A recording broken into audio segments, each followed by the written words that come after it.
Welcome back to the channel. কেমন আছো তোমরা? আমি প্রীতম বলছি। আর এখন তোমাদেরকে শোনাবো আমি পদ্মজ উপন্যাসের ২৮তম পর্ব, লেখিকা ইলমা বেহরোজ। তো চলো, উইদাউট ওয়েস্টিং এনি টাইম শুরু করা যাক। অন্দরমহলের সদর দরজায় গ্রামের মেয়েদের ভিড়। তারা সবাই নতুন বউ দেখতে এসেছে। আমিরের কোলে পদ্মজাকে দেখে মিটিমিটি হাসছে। ফিসফিসে একজন আরেকজনকে কিছু বলছে। ফরিনা ধমক দিয়ে কোলাহল থামিয়ে দেন। আমির দরজার সামনে উপস্থিত হতেই আনিশা বলল, এবার বউকে নামান ছোট ভাই। বড় আমার পা ছুঁয়ে সালাম করে এরপর ঘরে ঢোকেন। আনিশা আমিরের চাচাতো ভাইয়ের বউ, জাফরের স্ত্রী। দেশের বাইরে থাকে। ঢাকার প্রফেসরের মেয়ে আনিশা। বিয়ের পরপরই স্বামী নিয়ে দূর দূরান্তে বাড়ি জমায়। ২ সপ্তাহ আগে ছুটি কাটাতে শ্বশুরবাড়ি আসে। আনিশার কথা মতো আমির পদ্মজাকে কোল থেকে নামিয়ে দিল। এরপর দুজন নত হয়ে ফরিনাকে সালাম করল। ফরিনা হেসে ছেলে এবং ছেলের বউকে চুমু খান। আবেগে আপ্লুত হয়ে বলেন, সুখী হ বাবা, বউয়ের ক্ষেত মতে ভালো থাক জীবনভর। আমার কইলাম বছরের মধ্যেই নাতি চাই। লাবণ্য মাঝে ফোড়ন কাটল। পদ্ম আমার লগে শহরে যাইব আম্মা। আমরা একলগে কলেজে পড়বাম। নাতি টাতি পরে পাইবা। ফরিনা ক্ষুধার্ত বাঘিনীর মতো তেড়ে এসে লাবণ্যর গালে চর বসিয়ে দেন। উঁচু কণ্ঠে বললেন, আমার কথার পিছে কথা কখনোর সাহস দেখাবি না। আকস্মিক ঘটনায় সবাই হক চকিয়ে যায়। পদ্মজা অবাক চোখে তাকায়। সামান্য কথার জন্য কোনো মা এত মানুষের সামনে যুবতী মেয়েকে মারে? লাবণ্য লজ্জায় অপমানে কাঁদতে থাকে। চোখে টলমল জল নিয়ে স্থান ত্যাগ করে একরকম পালিয়েই গেল। ফরিনার চোখে মুখে কাঠিন্যতা ফুটে আছে। পদ্মজা ভয়ে চোখের দৃষ্টি মাটিতে রাখে। ফরিনা পদ্মজার হাতে ধরে ভেতরে নিয়ে যান। যেতে যেতে বলেন, মুখে মুখে কথা কইবা না কোনোদিন। যা কই মাইন্না চলবা। শ্বশুরবাড়ির সব মানুষ হইতাছে গিয়া দেবতার লাহান। তা করে সেবা করলেই জান্নাত পাওয়া যাইব। নইলে কোনোদিন জান্নাতে পা দিতে পারবা না। শুনছি তো তুমি হইছ গিয়া অনেক বাদ্য সেরি। কামে কাজেও দেখাইবা। মনে রাখবা আমার কথাগুলান। পদ্মজা মাথা নাড়ায়। মুসলমানদের দেবতাদের সাথে তুলনা করাটা পদ্মজার ভালো লাগেনি।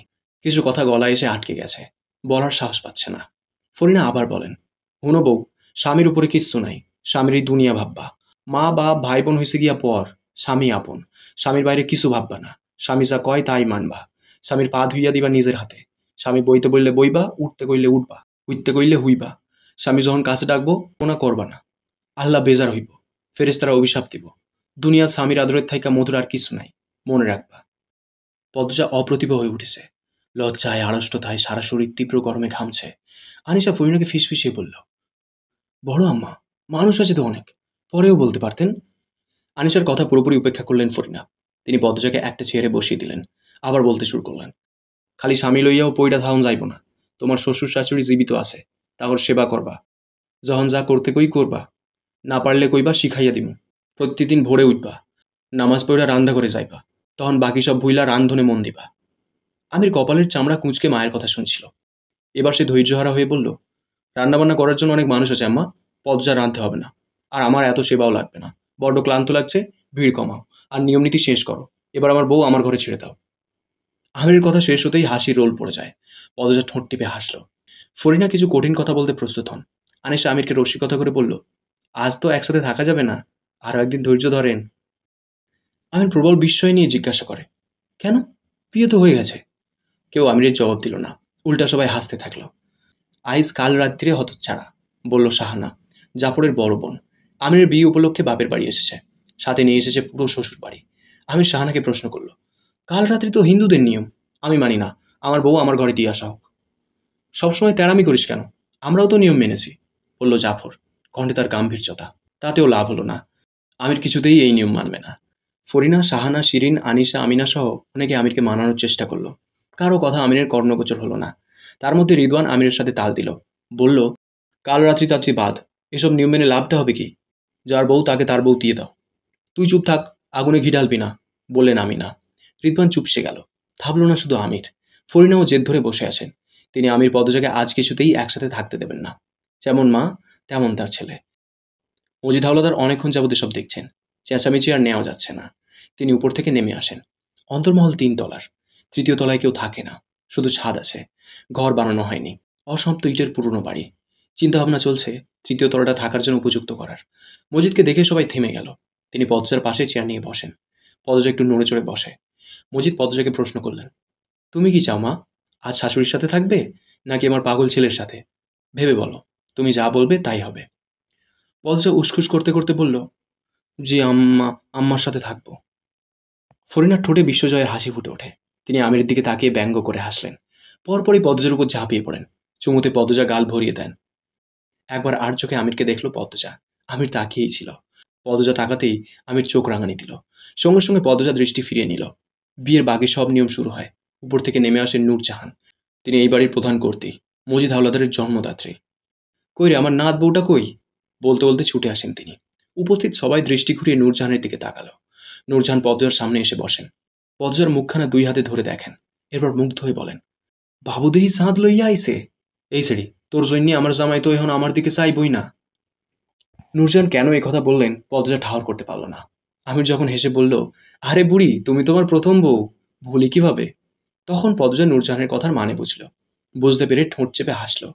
নূরজাহান আমিরের থুতুনিতে চিমটির মতো ধরে বললেন, আমার শান্তের টুকরা, বউরে আদর কইরো ভাই, বকাঝকা কইরো না। সেইটা জন্মঘর সাইডে আইছে। তুমি এখন সব, তুমি যেমনে রাখবা তেমনিই থাকবো। স্বামী হাত ছাইড়া দিলে শ্বশুরবাড়ির আর কেউই বউদের আপন হয় না, বুঝছো ভাই? আমির নূরজাহানের পা ছুঁয়ে সালাম করে বলল, বুঝছি জান। নূরজাহান মন খারাপের নাটক করে বললেন, এইটা ঠিক না ভাই। কোনটা? এখন থাইকা জান ডাকবা বউরে, আমি হইলাম দুধ ভাত। আমির একটু জোরেই হাসলো। সাথে আরো অনেকে হাসলো। পদ্মজা নত হয় নূরজাহানের পা ছুঁয়ে সালাম করার জন্য। নূরজাহান দ্রুত আটকালেন পদ্মজাকে।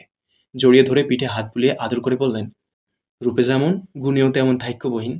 রাইত বাড়তাছে, সব নিয়ম তো শেষ। যাও জের ঘরে যাও। এই তোরা বাড়িতে যাইতে পারবি? রাইতের বেলা আইছিলি কেন? বউ তো কাইলো দেহন যাইতো। জাফর, সেড়িগুলোরে দিয়ে আইতে পারবি? মদন কই, মগা কই? কামের বেলা 2টারে পাওন যায় না। কথাগুলো এক নাগাড়ে বললেন ফরিনা বেগম। তিনি নূরজাহানের উপস্থিতি যেন উপেক্ষা করতে চাইছেন। মদন ছুটে আসে বাইরে থেকে। মাথা নত করে ফরিনাকে বললেন, আইসি খালাম্মা। তাহস কই, যা এদের দিয়ে আয়। আমরার বাড়ির যখন আইসে এরা এখন আমরার দায়িত্বে।